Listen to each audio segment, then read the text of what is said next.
Bonjour à toi, femme de foi. Je ne sais pas ce par quoi tu passes, ce que tu vis. Peut-être tu es heureuse en cet instant.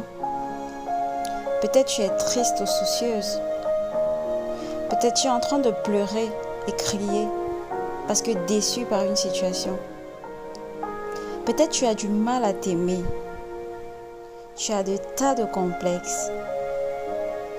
Alors que la société nous brandit des standards de beauté et de réussite et cherche à nous mettre dans des cases, tu ne t'y retrouves plus. Tu as l'impression de ne pas être assez belle, de ne pas être assez forte, charismatique. Tu es désormais focalisé sur tes imperfections et tes manquements et tu ne trouves pas assez bien pour cette société dans laquelle tu vis. Quelles que soient les différentes situations que je traverse, il y a une chose qui n'a aucune norme de variation. Sache que tu as de la valeur. Ce n'est pas une valeur que nous nous attribuons nous-mêmes ou que les regards de ceux qui nous entourent nous donnent. Non. C'est la valeur que notre Créateur lui-même nous donne. Tout simplement parce qu'il nous aime et qu'il nous a pensé et fait. Ne dit-on pas que tout ce qu'il fait est bon? On a toutes fait des erreurs. On a été humiliés, déçus, rejetés par ceux qui comptaient pour nous. On s'est senti seul, abandonné. À certains moments, nos propres choix nous ont fait toucher le fond. On s'est accroché aux choses qui nous détruisent. Et aujourd'hui, on a l'impression que notre vie ne compte pas, qu'on ne sert à rien, qu'on n'est pas à la hauteur, qu'on n'est pas assez bien. Et si on arrêtait de se voir au travers, non seulement des yeux des gens, mais également au travers de nos propres yeux? Et si on arrêtait de se définir par les standards que la société actuelle nous impose? Car la réalité est que nous sommes ce que Dieu dit que nous sommes. Nous sommes son ouvrage, ayant été créés en Jésus-Christ pour de bonnes œuvres que Dieu lui-même a préparées d'avance afin que nous les pratiquions. Dit Éphésiens 2, verset 10. Alors la vérité est que tu es belle, tu es forte, tu es aimée, tu es bénie, tu as la capacité de réussir, tu es une héritière, tu es une enfant de Dieu. Le plus puissant de l'univers, le plus riche, le plus miséricordieux, compatissant et plein d'amour et de bonté.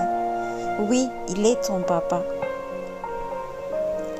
Lève les yeux et regarde au-dessus de ta tête.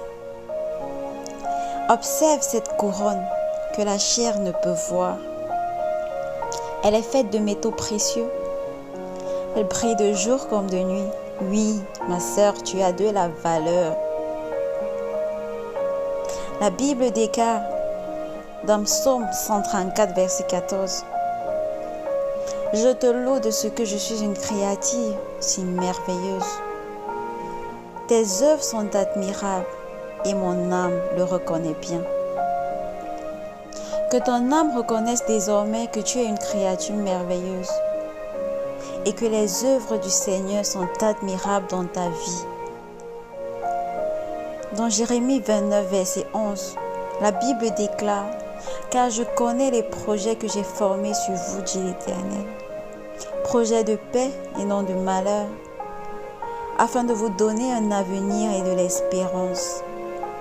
Depuis le sein de ta mère, il avait déjà prévu de belles choses pour toi, de grands projets, des projets de paix et non de malheur, car tu as de la valeur à ses yeux. Il a également promis de t'accompagner durant tous les jours de ta vie, de te soutenir et de veiller sur toi.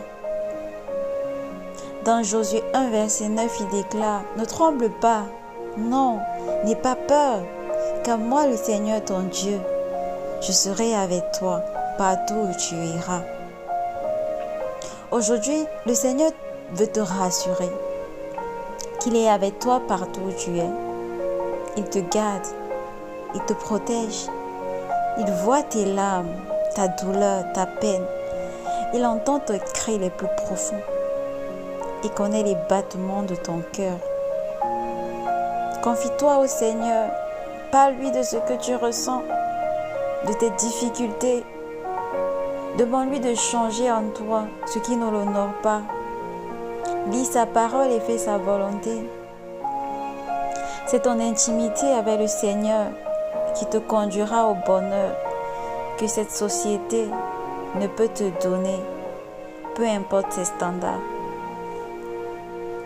Car la grâce est trompeuse, la beauté est vaine, mais la femme qui craint l'Éternel est celle qui sera louée. Que le Seigneur te bénisse.